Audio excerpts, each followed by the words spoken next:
Alan, thanks very much for catching up with us today. I'm really looking forward to having a chat about all things surveying. Thank you. I'm glad to be here. Yeah. Glad to be here. We talk a lot on our channel about buying property and a lot of the challenges and sometimes the pitfalls in respect to buying property. Now, one of the big things that we are always thinking about is the issue of surveying land. So you are what I would call a surveyor, but I'm a geographical and environmental engineer, right? I do topography and surveying. Okay. Right? And what sort of training does that involve here in Paraguay? It's a degree. I get a degree, an engineer. I'm an engineer, right? Oh, okay. Yeah. I used to work for the state for almost 6 years for the United Nations. Oh. I have 6 years of experience in that area. And then I opened my own business. Yeah. It's called Alta Sierra. We do surveyor and topography all over Cordillera. Mostly here in Atirá, Caacupé, San Bernardino, Altos, all over Cordillera. Yeah. All over Cordillera. Just so I understand, because that role where I come from, I'm trying to understand if it's essentially the same sort of process. So when are you engaged? What's the main type of work that you do? Actually, I have a lot of clients that come to me because often they need a geo-reference plan or map. You know why they need that? Because when you want to buy land, when you want to buy property or sell property, the state requests a geo-referenced plan or map, right? If you already have it, you don't need it. But usually now we have a new law. Until last year, we have National Cadastre and Public Records, two offices that manage purchase of land. Yeah. Right. Now they unified as one. It's called RUN. It's like Unify Registry, National Unified Registry or something like that. Yeah, that's new. They were created by a new law, you know, and it's getting.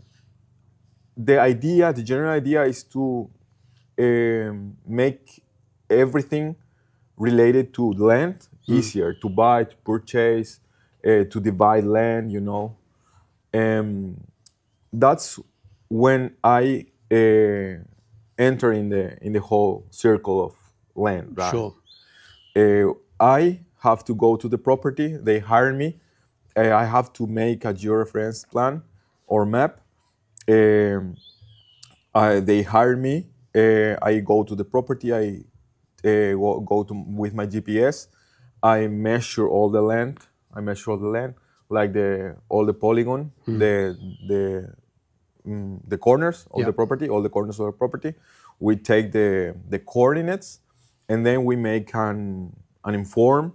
We make the map. We make the tables. All of the things that I request by law, right? And I provide that service. I provide that map, that inform, right? And that you need that for buy property or purchase property here in Paraguay. Sure. You need that. That's a request from National Cadastre. Now, when we're talking about property, is that ever required in the confines of a town or a city, or is that just outside of the city confines? So if I wanted to buy bare land in Caacupé, would that be required? It's required within 80 kilometers from the border. Oh. If the land is, it's called Franja de Seguridad Fronteriza. It's like a security area from the border, you know. If the property is within 80 kilometers from the border, you will need a geo-referenced plan. Oh. Yeah. Even That's if the it's law. if it's within a town confine. Yeah, Is that yeah, right? that's the law. That's the law here in Paraguay. Oh, that's interesting. Who would generally be responsible for obtaining a geo-reference map of Yeah. property? Would it be the buyer or seller? I have the experience of the buyer paying my services Yeah. or the owner. It's you just have to talk when you make the purchase of the property. You know, they talk and they agree to pay one another. It's not um, like regulated or It's something. kind of negotiable. Yeah, it's negotiable. Yeah. Yeah. I strongly recommend for experience that when you bought a property, you have to measure the property first. Of course. You have to hire a surveyor or me, right? Yeah. Yeah. You have to hire someone to measure the property with a GPS to an error of we have an error with the GPS that we work. We have an error of below centimeter. You know, it's quite precise, right? Our work here, and you have to measure the property. You have to calculate the coordinates. You can calculate the surface area. You know, and that's when you are sure that you are buying what says on the paper, right? Yeah.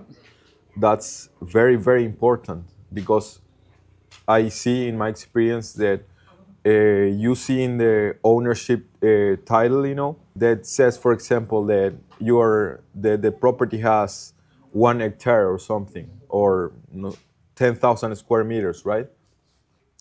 And when you go to the field, when you go to the property and actually measure the property, maybe it's more than that or less than that, right?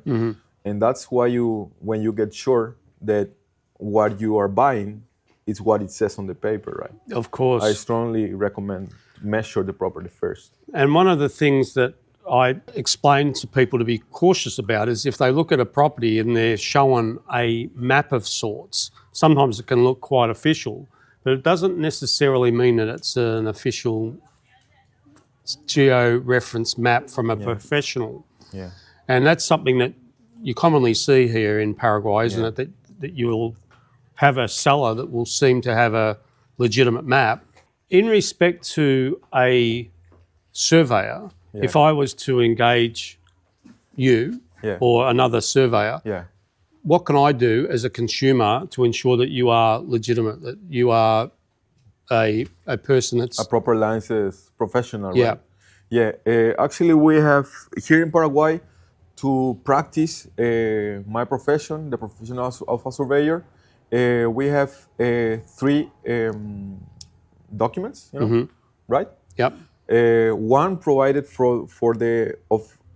provided from the municipality, city hall municipality. Yeah.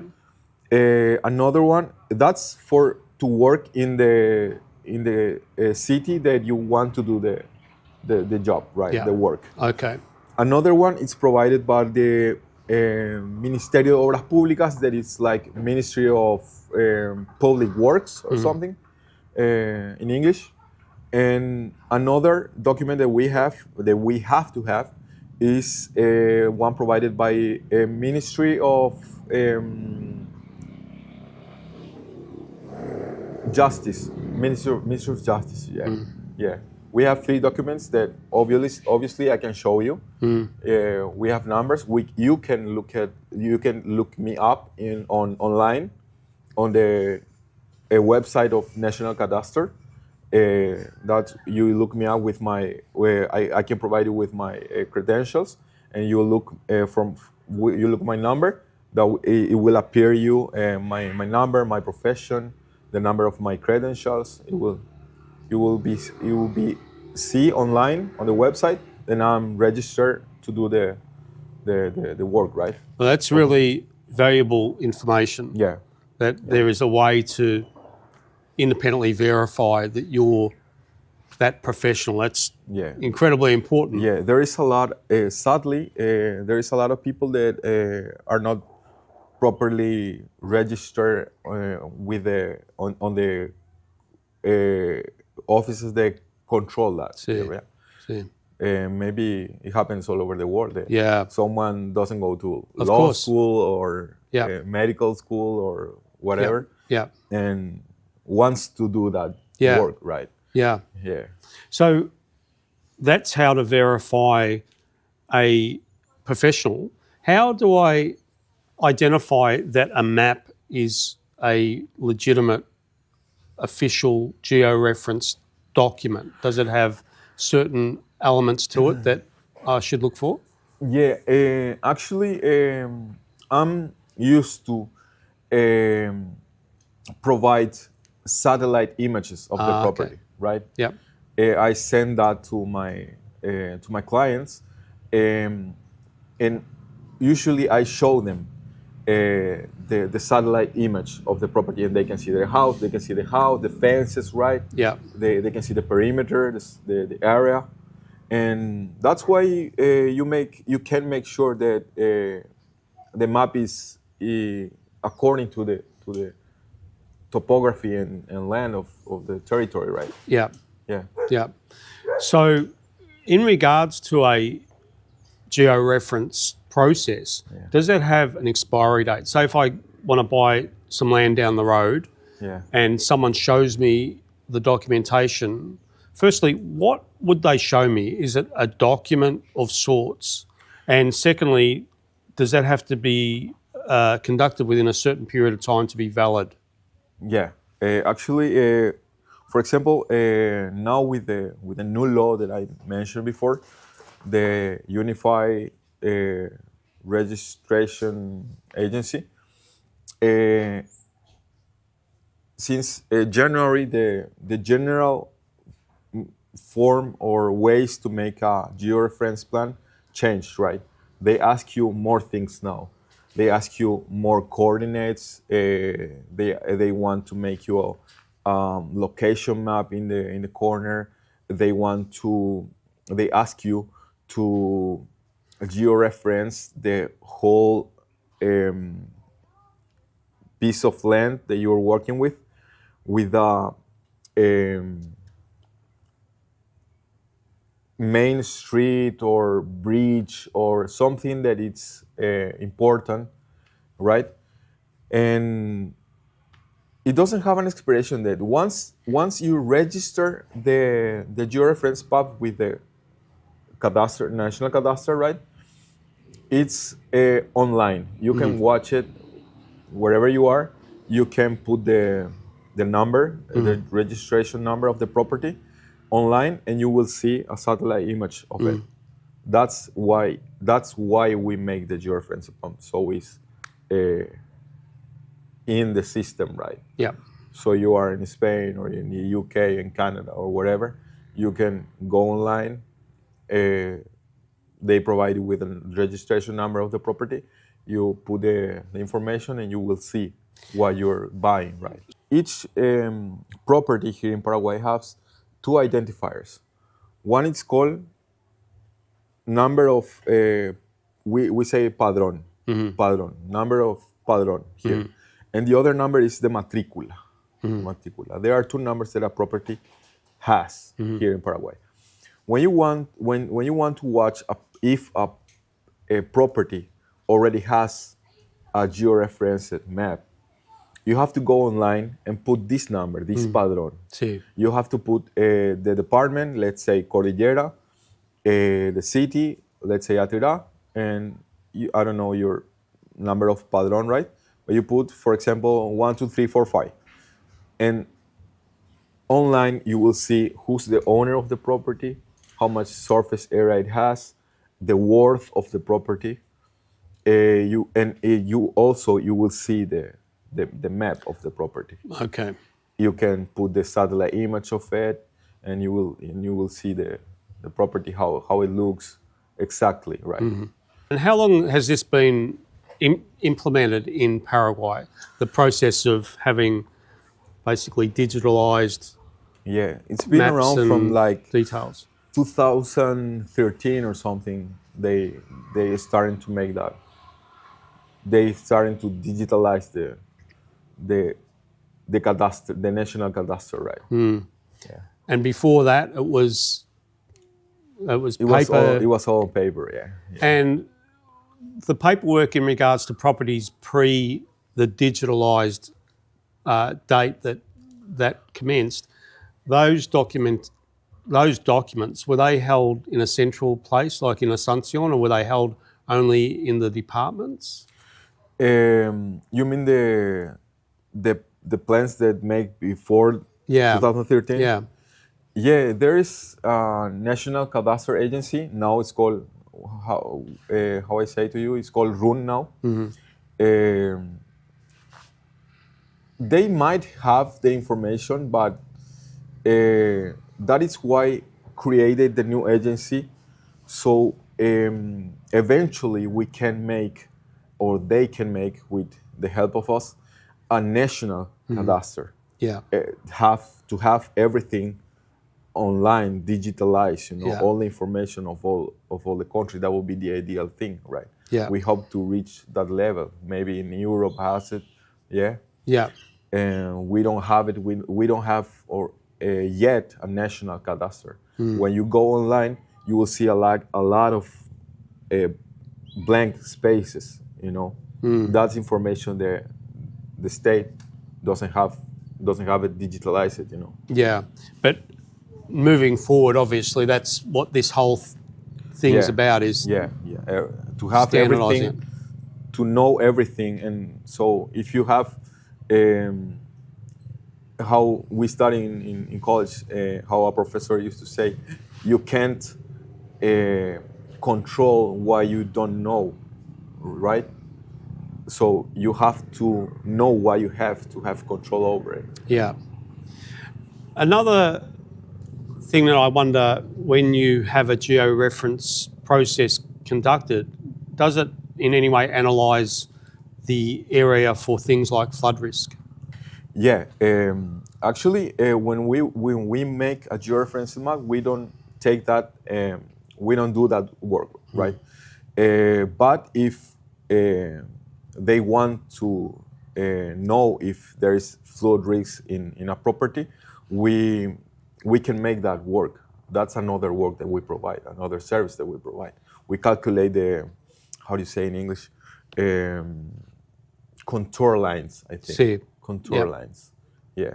Yeah. Contour lines. We can do that work, and we can calculate that, and we can measure the height, right? Yeah. Is flooding a significant issue to be concerned about in It depends on the country? It depends where. It depends where. There is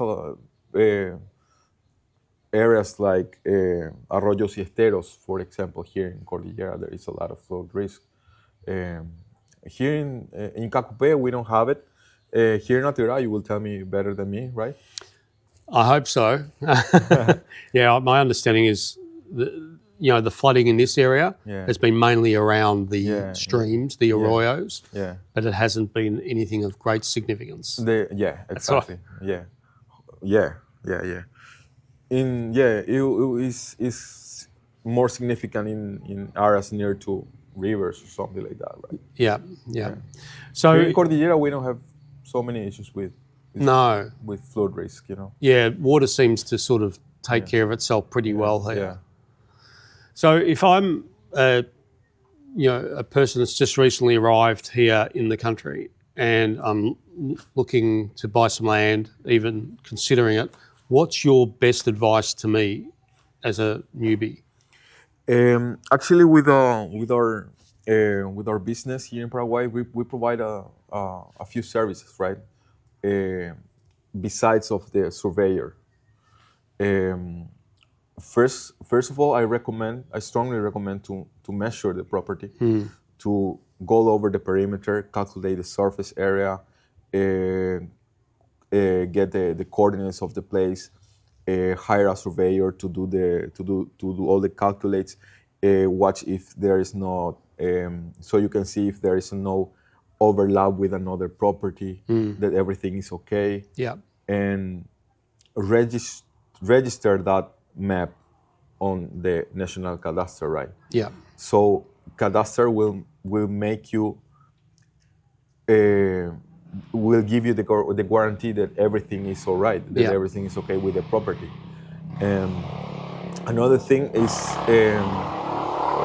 to hire a good notary that it's efficient to make everything fast, and give you the as fast as they can the title of ownership, right? That you will need. Yeah. But mostly I recommend the registration of the geo-referenced map. So the state will give you the guarantee that everything is okay with the property. Yeah. Because you give them a lot of documents, not only the geo-referenced map to register the property online, right? You give them the title of ownership. You give them a certificate of domain condition of the property. It's called Certificado de Condición de Dominio here in Paraguay. That gives you the guarantee that the property is actually yours to sell it. That doesn't have any problem with the justice, how do you say, embargado, that they belongs to the bank, or something like that. That it's actually yours and everything is okay to sell the property. You give the state a lot of documents, and when they have all of the information, that's when they impact the property on their system, right? And that is when you actually know that everything is okay with the property. Yeah. And another thing that we commonly suggest to people that's really obvious from what you're saying, but sometimes it's not, I guess, so obvious, is that the person that's purporting to sell the property should be the person that's on the documentation. Yeah. It's such an easy thing to overlook. But it's logical, right? Yeah. And can you just tell me a little bit about right-of-ways and arroyos or streams? What I mean by right-of-ways is the right of access to a property, because it's on occasions you'll find a property that doesn't seem to have an access to it. Yeah. And the other part of that question is streams or arroyos. My understanding is that there is a general right of access. When I make a geo-reference map, I put all of the information on a corner, right? In the main frame of the geo-reference map, I put all of the information, the neighbors, how much measure every line, right? The coordinates. I put everything on the main frame of the geo-reference map. On the side, I put the road, the way to the main road, and you can see that it has an exit, right? That it actually has a road that takes you to the main road, to the main route. That is one of the things that now the state asks you to put on a geo-referenced map, that actually show the way to the property from a main control point. That's what we call the control point. So there shouldn't be a situation where you're buying landlocked land that you can't get to. Yes, you can. There is a lot of property here. In my experience, I found property that are locked because in the past they will say to you, the people sell it to their brother or to the, I don't know, family, and in the past you just cross the neighbor's property to get to your place, right? Yeah. And now you can't do that. You can't make a division of a property with no exit. You can't do that now, but in the past you used to. So what's the situation if someone's holding on to a legitimate piece of land with a legitimate There title. is a way here, but it's like a trial, you know, that the neighbor has to give you access to your property. They have to give you access to your property. Right. Yeah, if it's not on the good ways, you know, you can go to courthouse, and you can ask the neighbor to give you access to the property, right? And would you have to pay for that? It will cost you. Yeah. Yeah, it will cost you. Yeah. And it'll be the court that will decide what the cost will be. Is that right?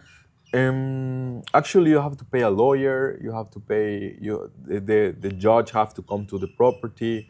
You have to pay their what they ask you. It's all legislated by law. Sure. How it goes, right? It will cost you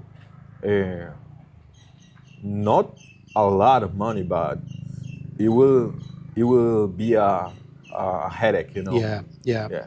And the other part of that is streams, arroyos. My understanding is in Paraguay there's a general principle that the public are allowed to have access. So if you buy a property with an arroyo running through it, what is the situation? Yeah, usually it's public ownership, right? Yeah. Usually the people here in Paraguay put fences. There is a arroyo passing from the property, passing through the property, right? Actually, the legislation said that you can't build or put anything from. It's all legislated. The measures of depends on the flow of the arroyo. If it's a rio, a river, a creek. Creek, yep. Yeah, creek. Yeah, it depends on that, but it is of a public domain, and there is a legislation of a hydric courses or something like that.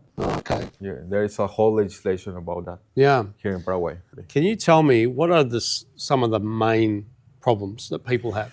I see a lot here in Paraguay that what you found on the when you go to measure the property is not actually what it says on the paper, right? Yeah. And often said, let's say you have a property that is 100 meters by 100 meters, right? The property usually has it doesn't have a straight angle, you know, and that's why when it doesn't reach 10,000, right? It's 9,000 or something, right? And that's something that we often see, that what you go to find in the field or when you go to the property is not what it says on the paper, right? And there is a lot of problems and now here in Paraguay because there is a lot of new urbanization that the real estate agencies are making, right? And you can't divide a property or subdivide a property if the measure is not exactly as it should be, right? And now there is a thing that the state suggests you to do first, that is the rectification. I don't know if that's the word.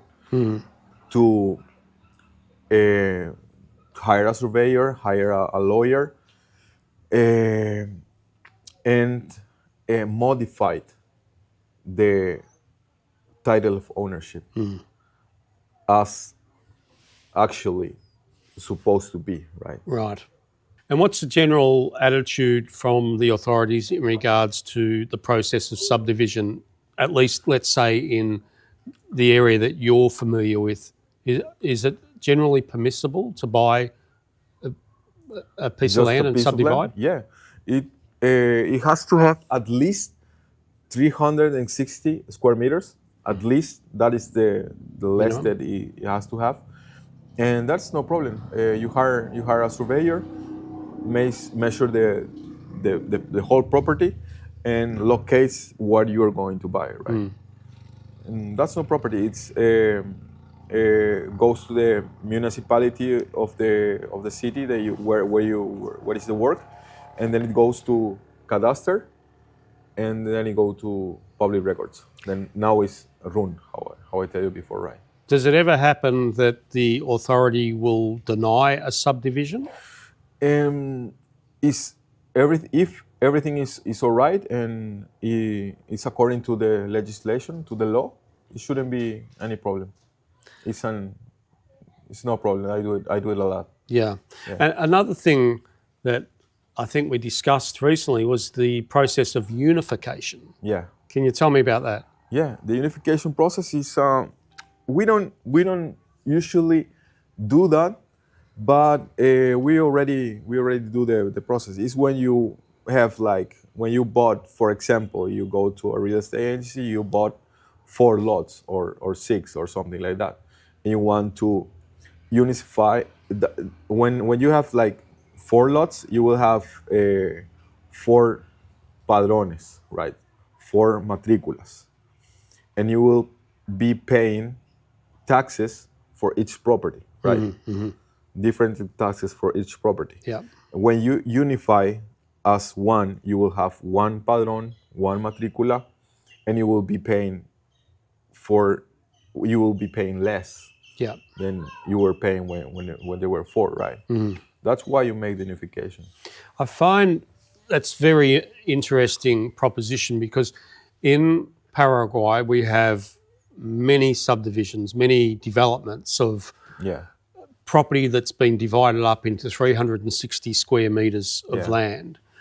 But there are many people that are looking for land bigger than 360 square metres, but not hectares. Yeah. So it's good to know that there is the possibility to maybe get, say, 4 lotties, unify them, and you can have a decent size piece of land. Yeah, we can do that.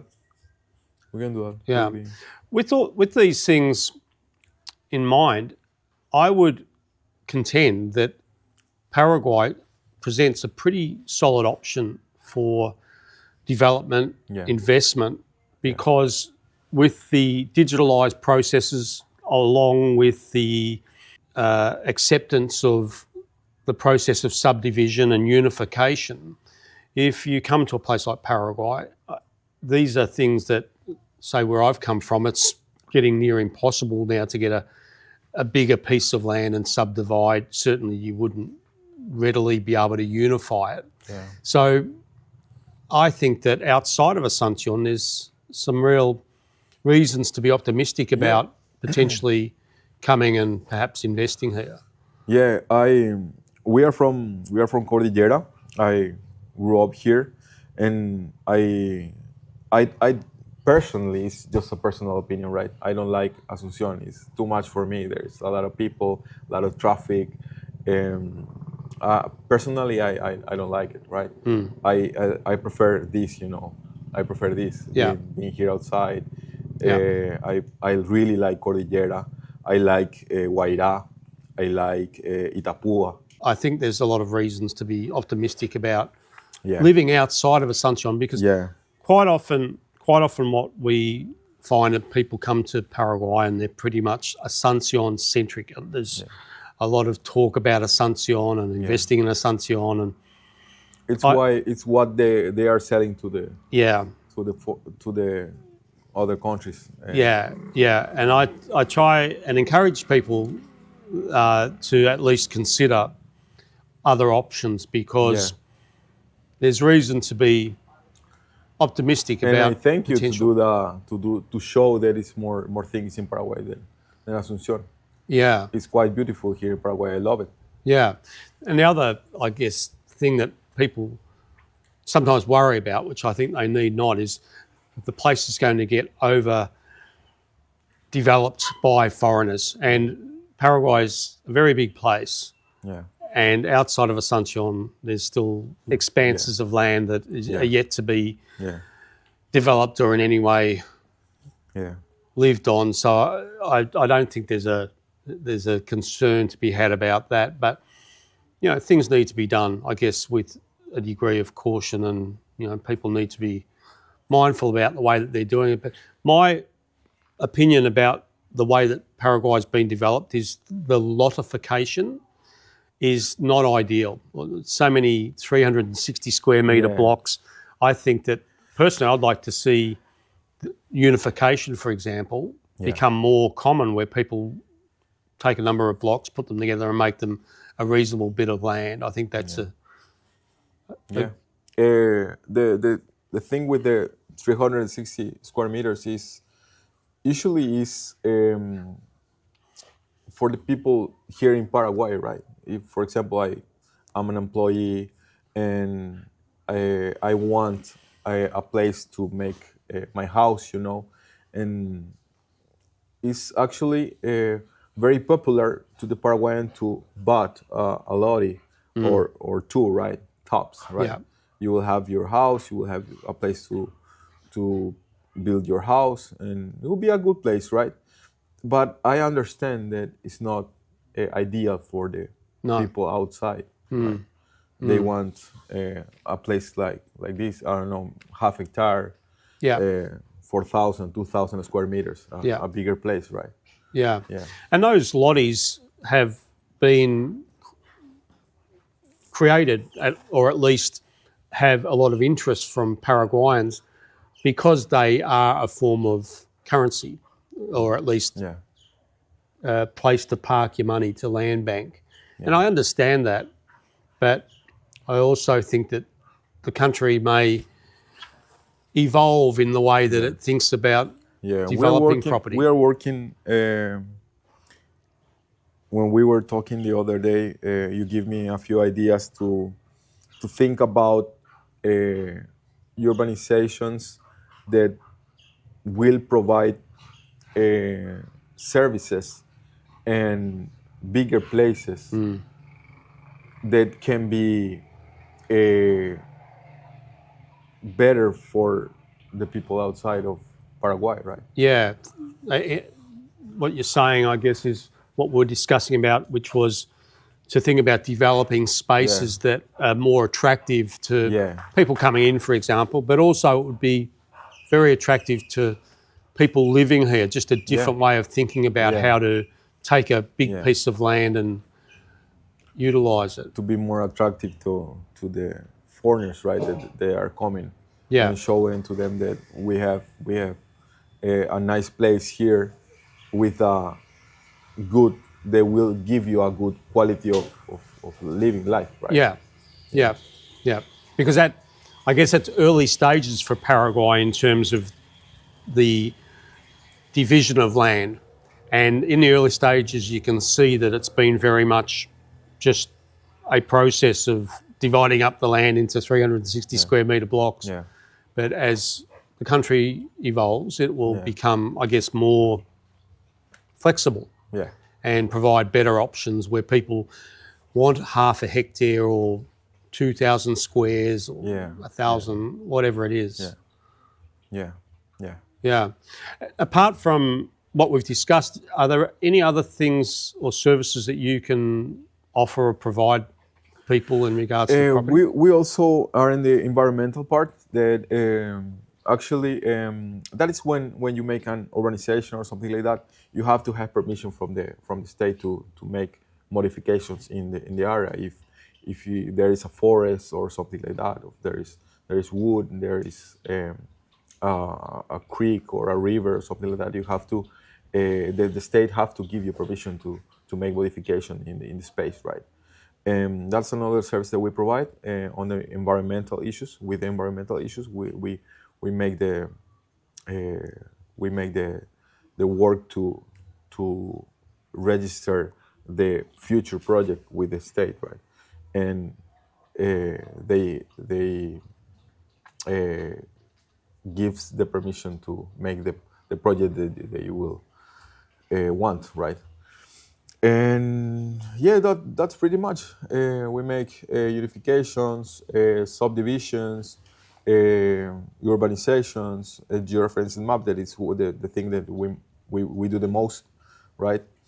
And we mark the properties. If there is, I don't know, in our urbanization there is 100 lotties, we can mark the properties. We can say if the properties starts here, finish here, until here, and we can all the things regarding with land we practically cover it. In respect to the environmental considerations, Yeah. can you tell me what are some of the things as a buyer that might not be familiar with the way that things work in Paraguay should I be thinking about and maybe be careful about in respect to the environmental aspects? For example, trees. There are certain trees here that are protected, or there are native trees there. Yeah, if there is it's all legislated here in Paraguay according to the environmental damage that a project can make to the actual environment. So it's not just as simple as buying, say, a piece of land with a whole lot of jungle on it and just saying I'm just going to totally flatten this. You can't do that here in Paraguay. The authorities will I don't know if it's going to have a jail time maybe, but you will have a huge fine to do that. And is it particular trees or? Yeah, there are native trees there that you can't cut. Yeah. What about general sort of foliage, non-specific trees? Just say an area that's thickly sort of populated with various viney type vegetation. There is a way to cut to make the an urbanization. You have to leave the trees.